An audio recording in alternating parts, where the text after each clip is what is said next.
Jangan lupa untuk tekan tombol subscribe dan loceng. Selaras dengan perkembangan teknologi, aplikasi WhatsApp kini sudah menjadi alat perhubungan sesama manusia di alam maya. Hakikatnya adalah aplikasi WhatsApp sebenarnya berfungsi untuk mengeratkan hubungan sesama manusia. Dalam erti kata lain, aplikasi WhatsApp berfungsi sebagai pengganti kepada hubungan secara semuka sesama manusia. Tanpa kita sedari bahawa aplikasi WhatsApp mampu mengukur keakraban sesuatu persahabatan, iaitu dia boleh mengukur tahap hubungan antara satu sama lain. Dengan erti kata lain, WhatsApp boleh mengukur sejauh manakah keakraban hubungan kita dengan rakan-rakan kita. Contohnya, kita menyenangi salah seorang daripada rakan kita, iaitu kita menganggap bahawa hubungan di antara kita dengannya adalah rapat atau erat. Atas sebab tersebut, maka kita akan merasa senang hati untuk berkongsi dengannya bahan-bahan dalam bentuk gambar, audio dan video seperti tips atau petua kesihatan, isu-isu yang tular, isu agama, hiburan, lawak dan perkembangan terbaharu tentang diri kita melalui aplikasi WhatsApp. Walau bagaimanapun, sekiranya rakan kita tersebut menganggap bahawa kita hanyalah sekadar rakannya yang tidak rapat, maka dia akan hanya menjadi penerima bahan-bahan yang kita hantar kepadanya.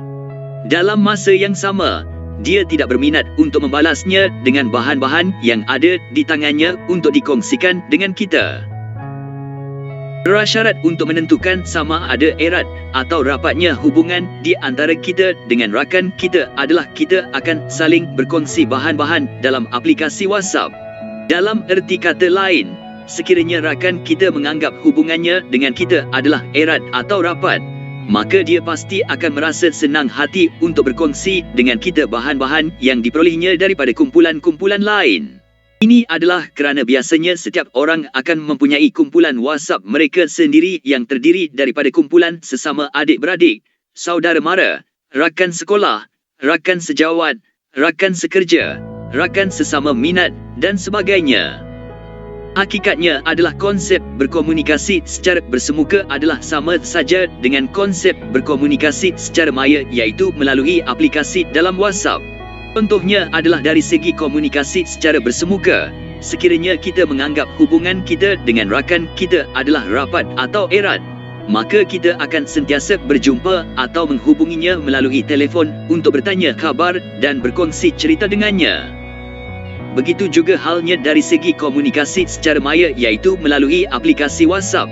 Sekiranya kita menganggap hubungan kita dengan rakan kita adalah rapat atau erat, maka kita akan sentiasa berkongsi bahan-bahan tersebut dengannya melalui aplikasi WhatsApp tersebut. Oleh itu, sekiranya rakan kita bersikap dingin terhadap kita, iaitu dia kelihatan tidak berminat untuk berkongsi dengan kita bahan-bahan yang ada di tangannya melalui aplikasi WhatsApp, sedangkan kita sering menghantar kepadanya bahan-bahan yang ada di tangan kita, maka itu adalah merupakan satu petunjuk bahawa rakan kita itu tidak menganggap kita sebagai rakannya yang rapat atau erat. Walau bagaimanapun, ada pengecualiannya, iaitu mungkin rakan kita tersebut adalah jenis orang yang suka menyendiri ataupun dia jenis orang yang tidak berminat untuk menggunakan media sosial. Selain daripada menjadi alat komunikasi di antara dua orang individu, aplikasi WhatsApp juga memainkan peranan sebagai alat komunikasi di antara seorang individu dengan beberapa orang individu yang lain, iaitu disebut sebagai kumpulan WhatsApp. Kumpulan WhatsApp ini berperanan untuk mengumpulkan individu-individu tertentu yang mempunyai persamaan dari segi latar belakang atau hubungan, iaitu kumpulan adik-beradik, saudara mara, rakan sekolah, rakan sejawat, rakan sekerja, rakan sesama minat dan lain-lain untuk berkomunikasi dalam satu kumpulan WhatsApp. Hakikatnya adalah kumpulan WhatsApp tersebut boleh dianggap sebagai pengganti kepada aktiviti berkumpulan secara bersemuka seperti sembang-sembang kedai kopi, mengetih, majlis kenduri, majlis perkahwinan, hari keluarga, majlis reunion dan sebagainya. Hakikatnya adalah respon atau tindak balas daripada ahli-ahli kumpulan WhatsApp tersebut boleh mengukur tahap penerimaan seseorang ahli tersebut terhadap kumpulan yang disertainya.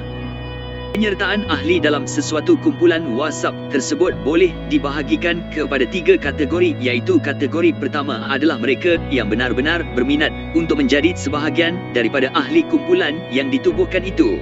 Mereka bergiat aktif menularkan bahan-bahan dalam bentuk gambar, audio dan video ke dalam kumpulan mereka, dan mereka juga aktif dalam memberi komen dalam kumpulan tersebut.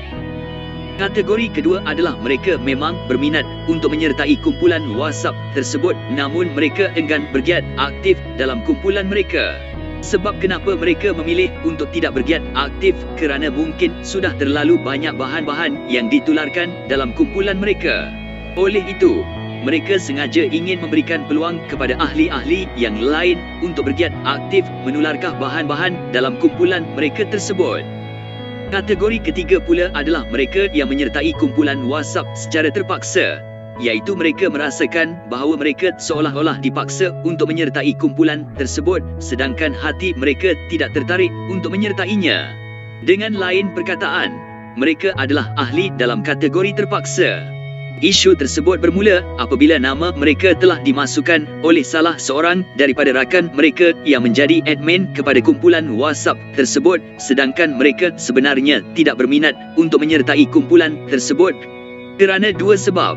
Sebab pertama adalah mereka merasakan bahawa jiwa mereka tidak secocok dengan orientasi atau latar belakang majoriti daripada ahli kumpulan tersebut.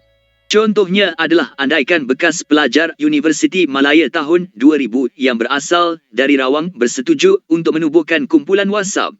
Isunya adalah mungkin salah seorang atau segelintir daripada bekas pelajar Fakulti Perakaunan dalam kumpulan WhatsApp tersebut merasa tidak secocok untuk berinteraksi dengan majoriti daripada ahli yang merupakan bekas pelajar Fakulti Kejuruteraan. Dengan lain perkataan, bekas pelajar Fakulti Perakaunan tersebut hanya akan merasa secocok dan berminat untuk berinteraksi dengan bekas pelajar-pelajar yang sama fakulti dengan mereka. Sebab kedua adalah mungkin ahli berkenaan merasa tidak selesa terhadap salah seorang daripada ahli dalam kumpulan WhatsApp tersebut yang dahulunya pernah bergaduh dengannya, ataupun dia merasa kurang selesa terhadap beberapa orang ahli kumpulan tersebut yang pernah membulinya dahulu. Ciri-ciri ahli kumpulan WhatsApp dalam kategori terpaksa adalah orang tersebut tidak berminat untuk melibatkan diri dalam aktiviti kumpulannya. Dengan erti kata lain, dia tidak berminat untuk menularkan bahan-bahan yang berada di tangannya untuk dikongsikan bersama dengan ahli kumpulannya.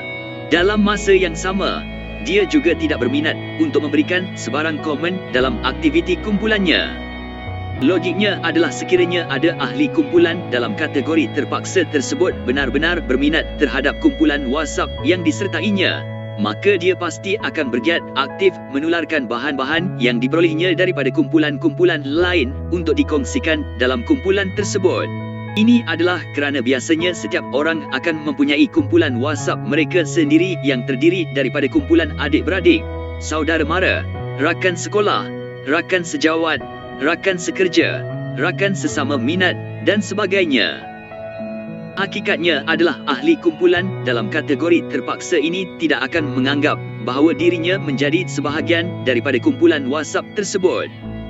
Oleh itu, sekiranya ada dalam kalangan ahli dalam sesuatu kumpulan WhatsApp yang bersikap dingin terhadap kumpulannya, iaitu dia kelihatan tidak berminat untuk berkongsi bahan-bahan yang ada di tangannya dengan ahli-ahli dalam kumpulannya, maka itu adalah merupakan satu petunjuk bahawa orang tersebut merupakan ahli dalam kategori terpaksa.